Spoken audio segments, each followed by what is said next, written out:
Hey everybody, Hoosier Jedi here with another review for you. This time I'm talking episode 4 of season 7 of Arrow, level 2. And I thought this was an alright episode. It wasn't the most, it wasn't an episode that really grabbed me. So let's just kind of get right into things. For one, I'm definitely not feeling this whole situation in the future. This seems to be that same really bad future that we saw on Legends. I guess I think it was back in season 1 with Grant Wilson and the Mirakuru soldiers and all this other nonsense. That's totally should have been erased from the timeline by now, but for whatever reason isn't. Um, the only interesting thing there I thought really was Zoe being the new Black Canary. And apparently people I didn't notice it. People pointed out it looks like Dinah has a scar on her neck and she has that really raspy voice. So obviously she got injured at some point and lost her canary cry.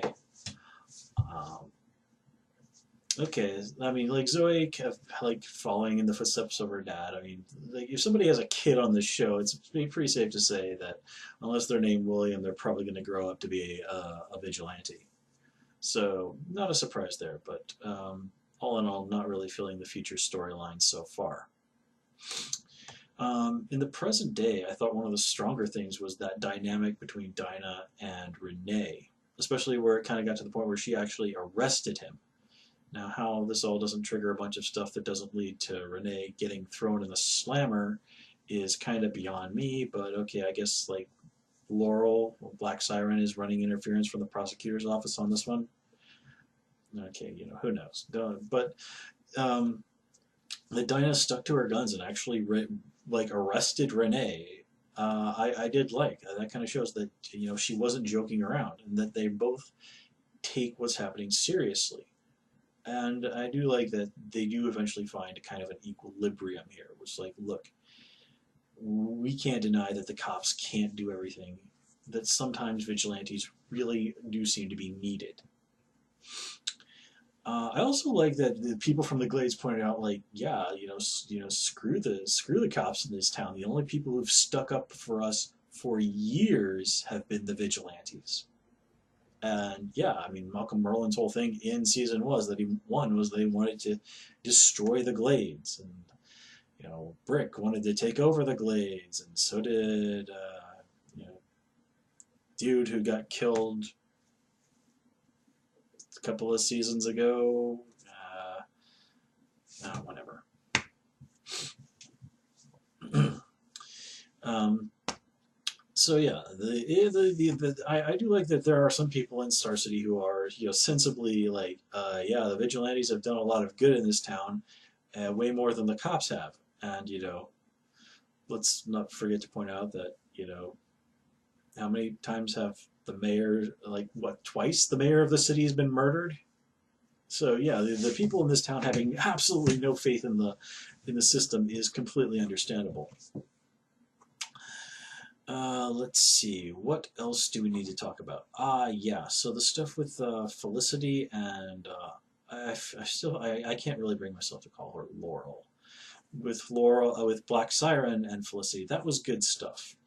It was interesting that I guess I'm gonna have to take back what I said a second ago. Okay, we're gonna call her Laurel from now on. I guess she's earned that right.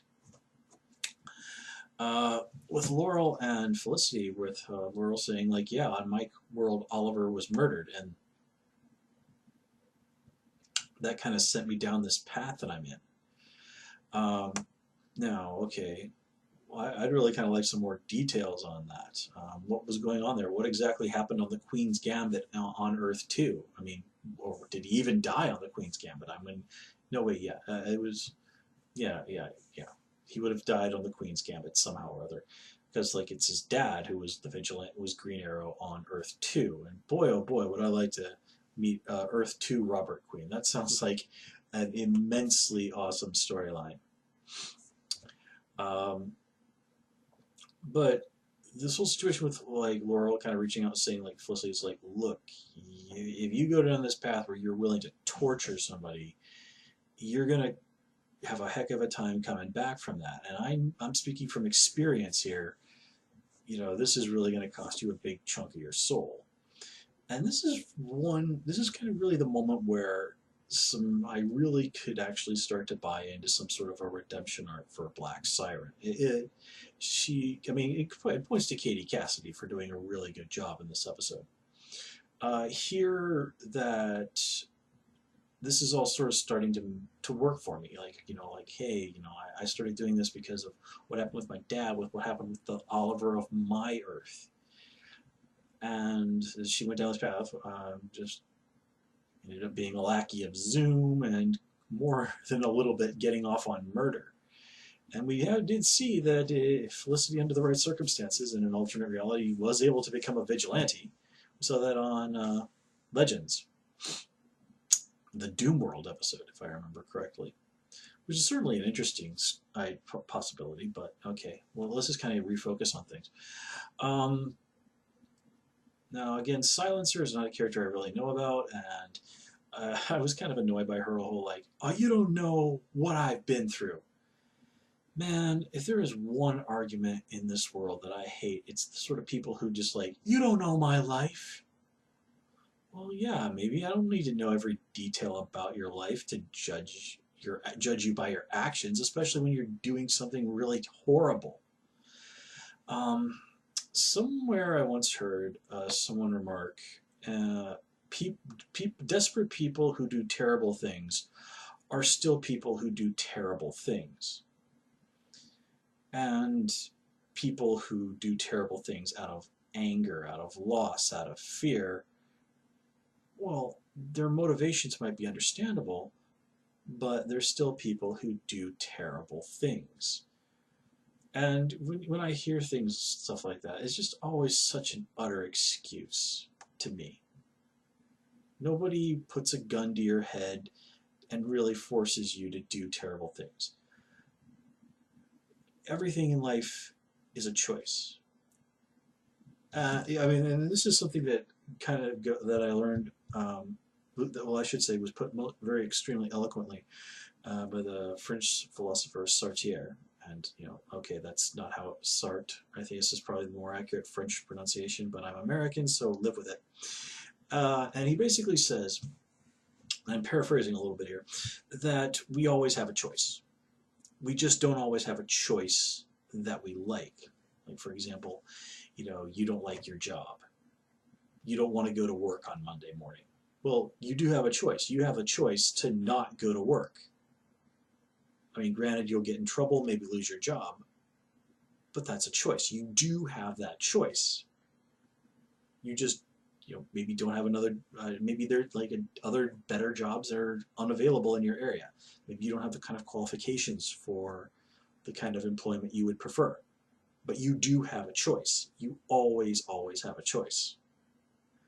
So when I hear, like I said, when I hear people saying like that, it's usually just a situation much less dire than, dealing with assassins or whatever. Usually it's just somebody being a jackass and starts yelling, you don't know my life, when somebody tries to, put their foot down and say, like, okay, you're out of line, you need to knock that off right now. That's not an acceptable way to behave. And that's always like, you don't know my life, you don't know me. Oh, yeah, I don't need to know you to know that you're being a pain in the ass and you need to knock that stuff off. Forgive me for rambling on like this. My background in education and experience with working with mouthy teenagers.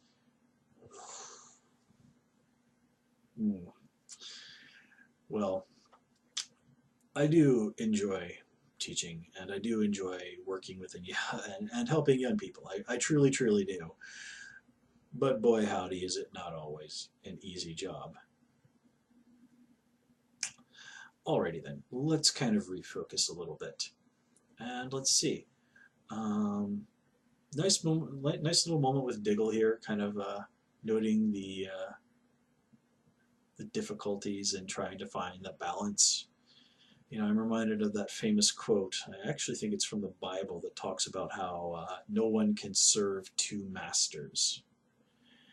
And, that is one of the great dynamics of superhero storytelling.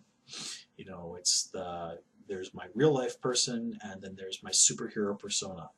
You know, there's the Clark Kent and the Bruce Wayne. There's Clark Kent and the Superman, Batman and Bruce Wayne, Peter Parker and Spider-Man, probably being one of the more notable, probably being the best example. You know, you can't serve the master that is Peter Parker's life, and you can't simultaneously serve the master that is the life of the masked vigilante Spider-Man. And of course, the heroes always try. That's part of what makes these stories fun. But, I mean, that is a well-made point. Of course, serving two masters has many other connotations and circumstances and whatnot, but I think you get what I'm saying here. And that's kind of where we are in this sort of situation, that the city is sort of like, okay, well, yeah, that train of thought sucks, so let's just skip that. Anything else that we need to go over? Oh yeah, so this whole thing of like, oh well, let's let Silencer go and follow her. Okay, not the most original plan in the world, but nothing else you guys have done has worked, so sure, why not? But God almighty, I really think they need to do something to make these Longbow Hunter guys seem genuinely much more threatening. And if they're called the Longbow Hunters, can somebody actually freaking use a bow at some point? I mean, it's been a while since I read the actual original Longbow Hunters storyline, but I'm pretty sure bows were indeed involved. In fact, now that I think about it, I'm positive. So, yeah, but then again, I think they maybe reintroduced the Longbow Hunters in modern times, and they're just like a generic bunch of assassins. Hey, you ever stop and think about how, like, that, Assassin's Guild trope is, if you stop and think about it, like a Thieves Guild, utterly ridiculous? I mean, stop and think about it. You would have this group of people that basically, like, murder people for money, and they, like, hang around other people who murder people for money, seeing their faces, knowing their names, learning details about how they operate and who they know and all this other stuff. And if one of these guys gets caught, and squeals, then the whole jig is in serious jeopardy. I mean, really, that's kind of why that's in fiction, and real life people don't do that. I mean, of course there are criminal gangs, but that's a little bit of a different thing. I don't know. I just kind of, that's just some things I think about because I spend way too much time reading fiction, because it's a wonderful way to avoid the pain and horrors of reality that is the reality of modern life. And on that disturbing insight and completely unnecessary insight into my psyche, I'm going to call it here. As always, guys, please comment, rate, and subscribe. Follow me on Twitter at Hoosier Jedi, and please also join me on Tumblr at Jedi Reviewer. Until next time, take care and have a good one.